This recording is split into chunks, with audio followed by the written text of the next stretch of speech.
The old house on Willow Street had been abandoned for nearly 40 years, its shutters clinging to rusted hinges and its porch sagging as if it were tired of holding its own weight.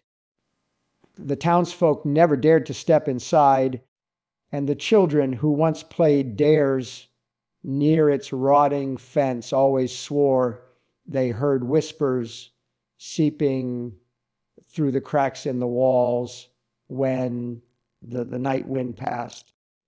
Some said it was rats, others claimed it was the wind whistling through broken boards. But those who had gone closest swore they heard voices. Eleanor had never believed in ghost stories.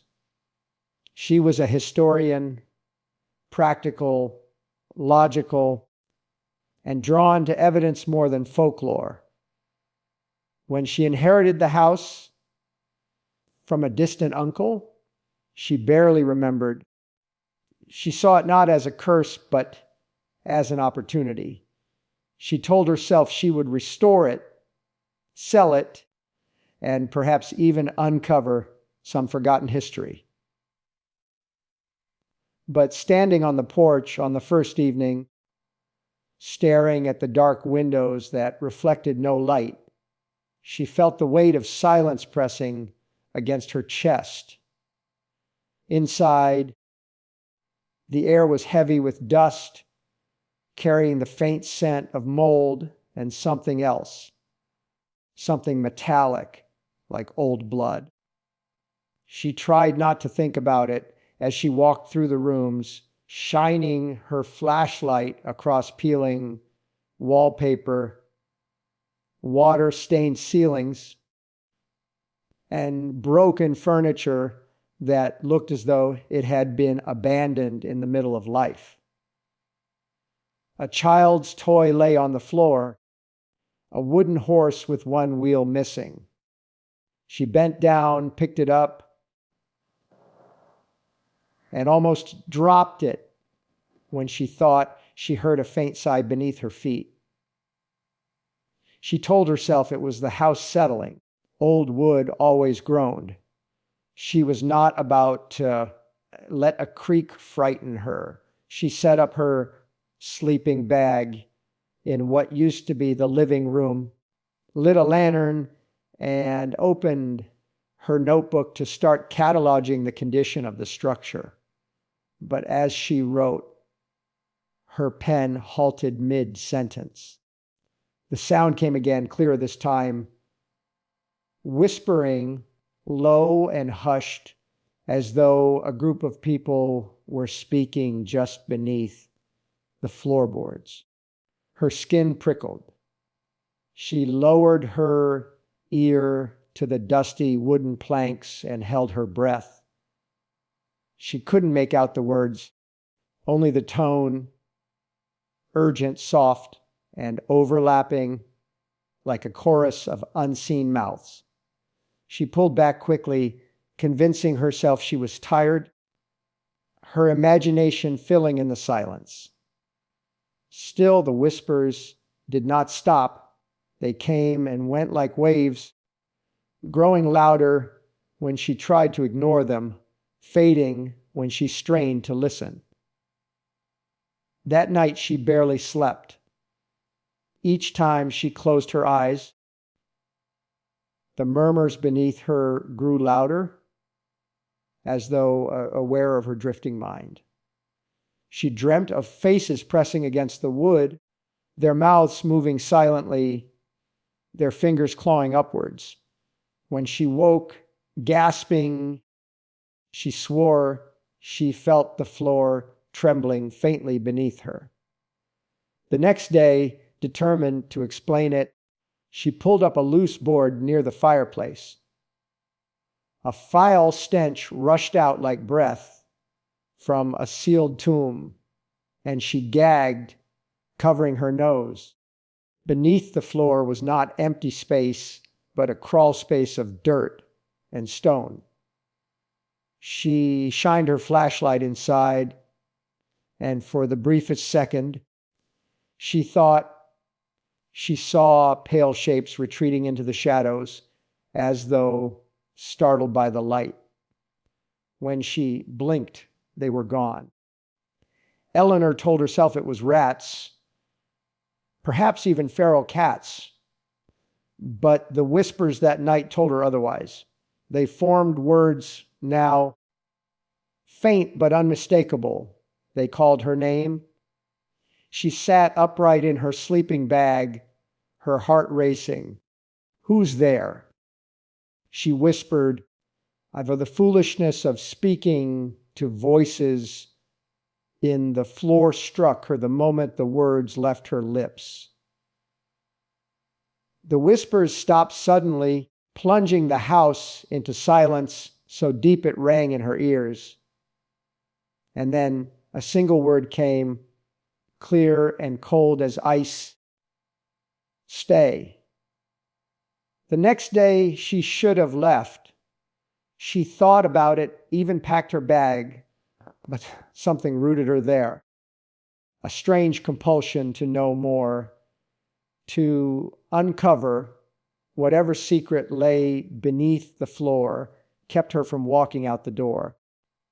She began tearing up more boards, prying them loose with tools left in the shed. Beneath each section was more of the same: dirt, stone, and the unbearable stench of rot. But the more she revealed, the more insistent the voices became, almost as if they were guiding her. On the third night, she discovered the trapdoor. It lay hidden under a rug in what had once been the study, a square outline of wood with an iron ring set into it. She pulled it open, and a draft of air so cold it burned her lungs surged out. A narrow staircase descended into darkness. Her lantern flickered, though there was no wind. The voices swelled, hissing and murmuring, their tone now pleading. She could almost make out words like "help" and "free us." Despite every instinct screaming to leave, Eleanor descended. The steps creaked beneath her weight, each one groaning like a warning. At the bottom lay a stone chamber, its walls damp and streaked with something dark.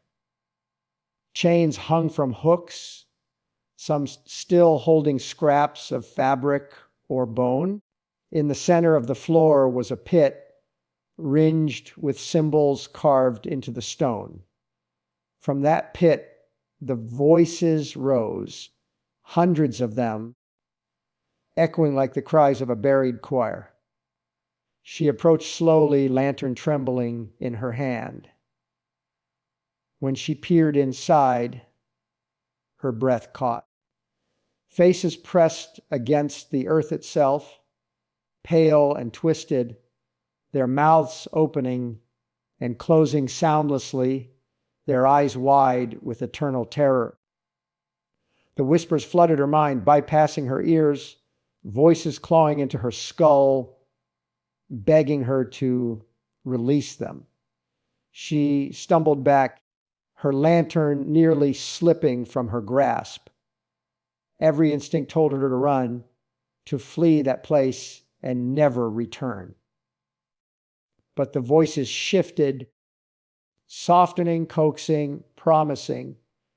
They spoke of knowledge, of secrets buried with them, of power that could be hers if she only listened, if she only stayed.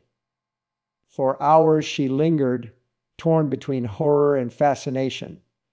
She felt the weight of countless eyes upon her, the cold of unseen hands brushing her skin.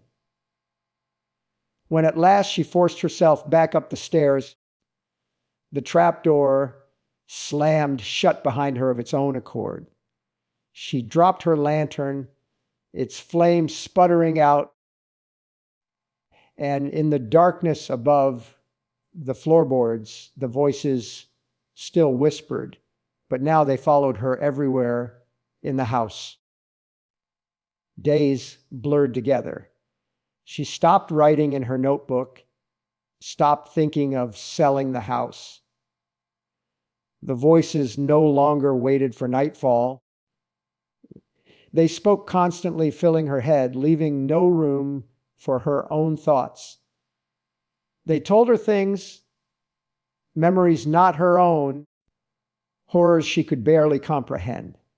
She saw flashes of rituals in the basement, of screaming victims bound in chains, of her distant uncle's face twisted in devotion as he offered sacrifices to something beneath the earth. She realized the pit was no mere grave. It was a prison, and the voices belonged to what had been bound there long ago. Her reflection in the cracked mirror above the mantel grew unfamiliar. Her eyes looked hollow. Her lips whispered words she did not mean to say. At night, she found herself standing over the trapdoor, her hands trembling on the iron ring, her body moving without her will. The voices urged her, begged her, promised her release from her fear if she would only open it wide enough. She resisted as long as she could, but the house grew hungrier. The walls groaned, the floorboards buckled, shadows crept across the ceilings, even when no light flickered. The air tasted of iron and ash. Sleep became impossible. Food turned to ash in her mouth. There was only the whispering, the endless whispering, pressing her closer and closer to the edge. On the 12th night, she gave in. The town awoke the next morning to find the house on Willow Street standing silent as ever, but those who passed by swore they heard something new. Not whispers, but cries, shrieks muffled by wood and stone, echoing faintly from deep beneath the floor. And if you pressed your ear close enough to the ground, you might swear one of those voices sounded very much like Eleanor.